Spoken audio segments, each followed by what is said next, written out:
So my family has this tradition of game night, which is supposed to be wholesome, but last year's Monopoly session ended with my brothers storming out, my mom threatening to sue my dad for emotional damages, and my uncle swearing he'd never financially recover from the boardwalk incident.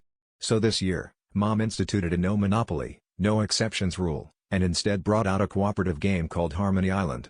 The point was to work together and build a utopia, which sounded peaceful enough, and really, what could go wrong with a game where everyone wins together?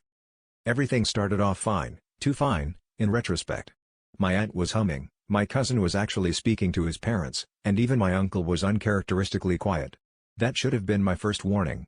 About 20 minutes in, my uncle suggested we diversify our resources and proposed a side deal. If I gave him my share of imaginary coconuts, he'd guarantee my safety from the coming monsoon. I was confused, but everyone else just nodded like this was normal. Suddenly, my uncle was running a black market in the middle of Harmony Island, exchanging promises of peace for increasingly questionable favors. It escalated quickly. By the end of the night, my aunt owed him 3 future considerations, my cousin had traded away his role as chief fisherman for the promise of not being voted off the island, and I, somehow, ended up signing a napkin contract agreeing to be his personal butler during snack breaks.